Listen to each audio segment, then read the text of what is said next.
اعوذ باللہ من الشیطان الرجیم بسم اللہ الرحمن الرحیم وقالوا یا ایہا الذی نزل علیہ الذکر انک لمجنون لو ما تأتینا بالملائکۃ ان کنت من الصادقین ما ننزل الملائکۃ الا بالحق وما كانوا اذا منذرین۔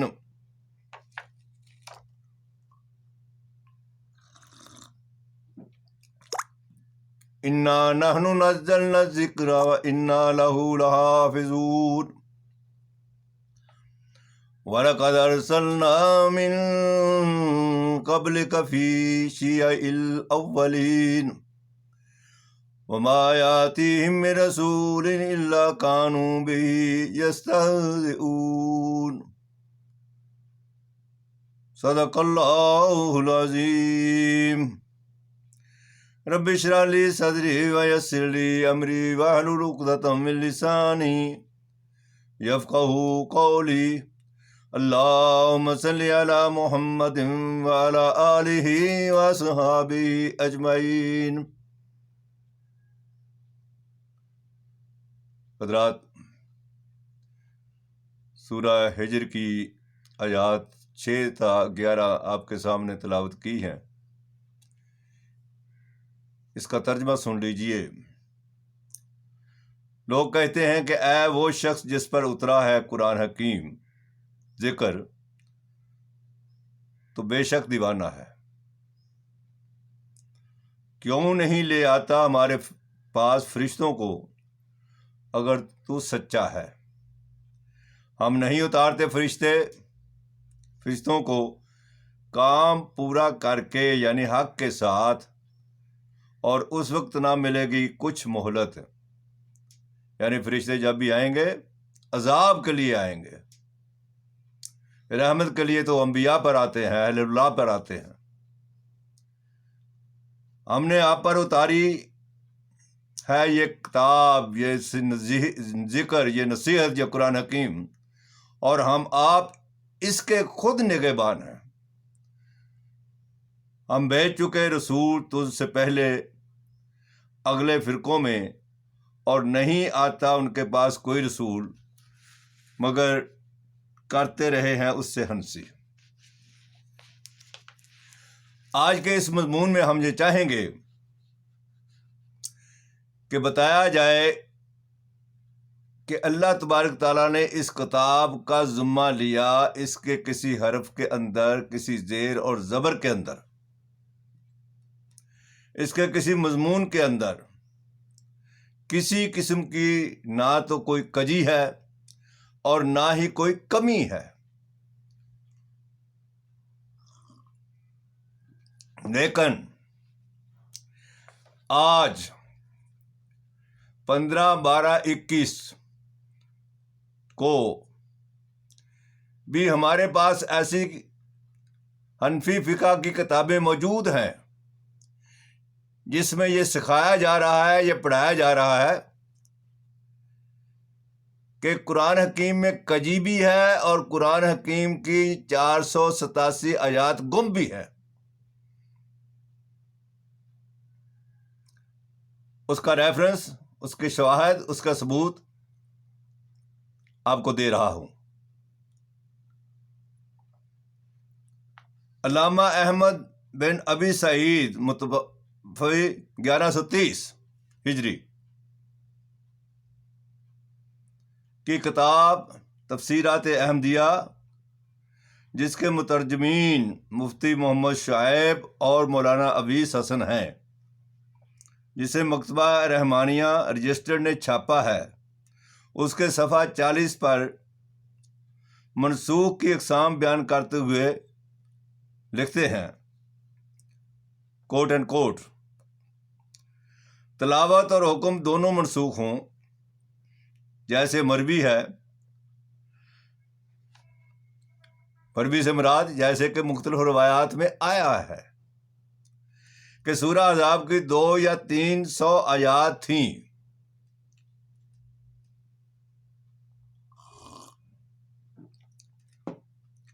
اور وہی صحائف میں صرف 73 ہیں، یعنی آج 73 ہیں۔ اس کی سورہ احزاب کی 200 یا 300 آیات تھیں۔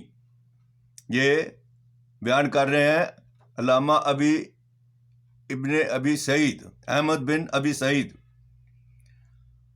اسی طرح سورہ طلاق، یہ سورہ بقرہ سے لمبی تھی۔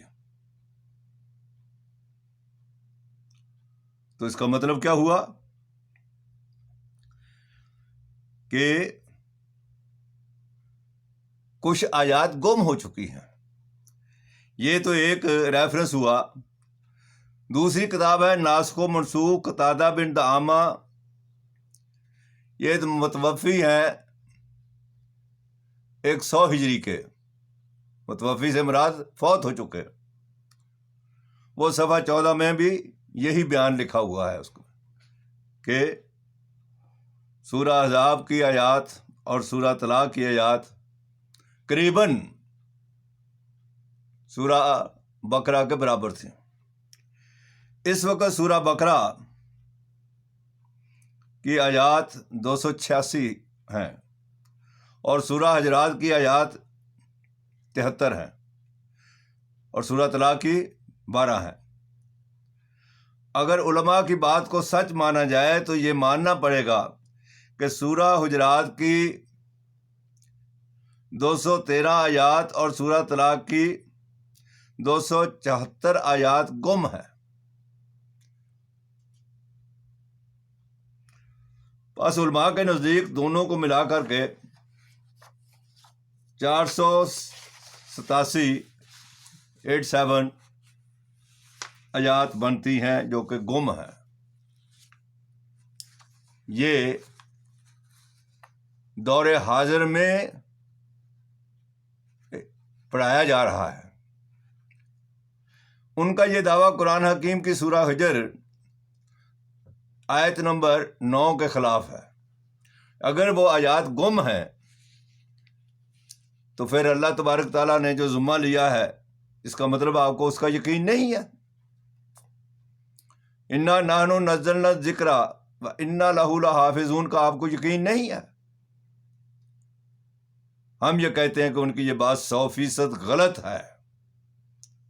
اللہ تعالیٰ نے اس کتاب کی حفاظت کا ذمہ لیا ہوا ہے اور آج تک یہ محفوظ ہے، مامون ہے، ہر نقص سے پاک ہے، ہر کجی سے مبرہ ہے۔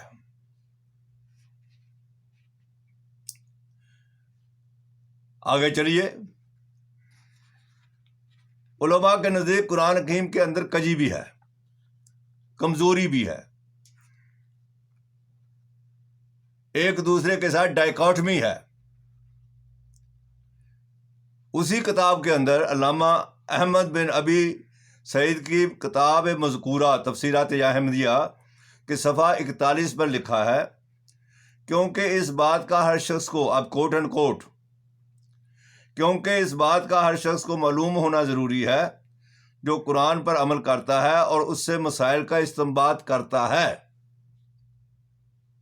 جو عمل کرے گا مسائل بھی سمجھنے کی کوشش کرے گا۔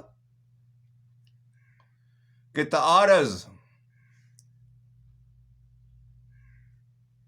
ڈائیکاٹمی، یہ عربی میں انہوں نے خدایا نے کیا لکھا ہے، یہ اس کا ترجمہ تعارض کیا گیا ہے۔ کجی، میں اس کو سمجھتا ہوں کہ وقت ہم بعد میں نازل ہونے والی پر عمل کریں گے، پہلے نازل ہونے والی آیت کو چھوڑ دیں گے۔ ایک آیت دوسری آیت کے درمیان تعارض ہے، اسی سے ناسخ و منسوخ کا مسئلہ شروع ہوا۔ تو پہلی جو آیت ہے جو منسوخ ہو چکی ہے اس کو چھوڑ دیں گے۔ دوسری آیت جس آیت سے یہ منسوخ ہوئی ہے، کتاب دونوں ہی قرآن حکیم کے اندر موجود ہیں، لیکن عمل کے حوالے سے اور ان پر غور و خوض کے حوالے سے، ان سے مسائل نکالنے کے حوالے سے علماء کہتے ہیں کہ ہم پہلی والی آیت کو چھوڑ دیں گے۔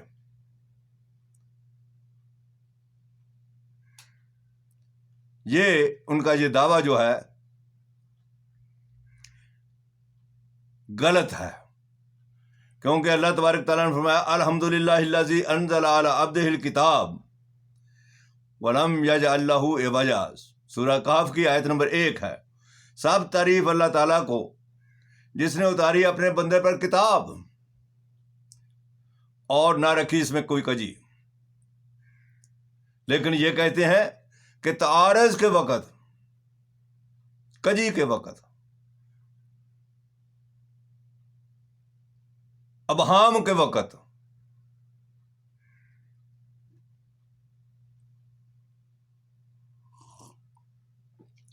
اس کا مطلب یہ ہوا کہ ناسخ و منسوخ پہلے تو 33 آیات قتادہ بن دعامہ نے ثابت کی کہ قرآن حکیم کی یہ آیات ایک دوسرے سے متصادم ہیں۔ بڑھتے بڑھتے ہر ایک کو یہ شوق چڑھایا کہ ہم بھی قرآن حکیم میں سے کوئی کمی نکالیں، تو یہ بڑھتے بڑھتے 500 تک پہنچ گئی۔ اب 500 آیات ایسی ہیں جو منسوخ ہیں اور 500 آیات ایسی ہیں جو ناسخ ہیں، دونوں ہی قرآن مجید کے اندر ہیں۔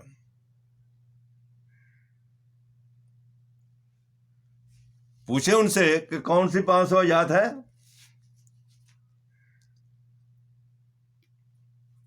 ہمارے پاس ان کی لسٹ موجود ہے۔ تفسیر ناسخ القرآن، تفسیر ترسیخ القرآن، علامہ رحمت اللہ طارق نے 313 آیات کا ذکر کیا ہے کہ یہ آیات ان کے نزدیک اس آیت سے منسوخ ہے۔ وقت نہیں ہے، وہ نہیں بیان کیا جا سکتا۔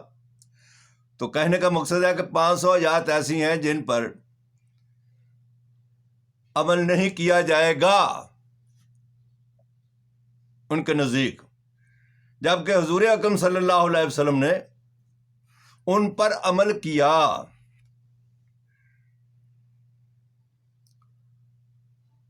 اگر ہم 500 آیات کو منسوخ سمجھیں گے اور ان پر عمل نہیں کریں گے تو ہم نے تو قرآن حکیم کا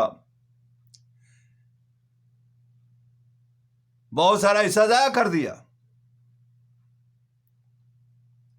جبکہ اللہ تبارک تعالیٰ حضور اکرم صلی اللہ علیہ وسلم سے فرما رہے ہیں اتبع ما اوحی الیک من ربک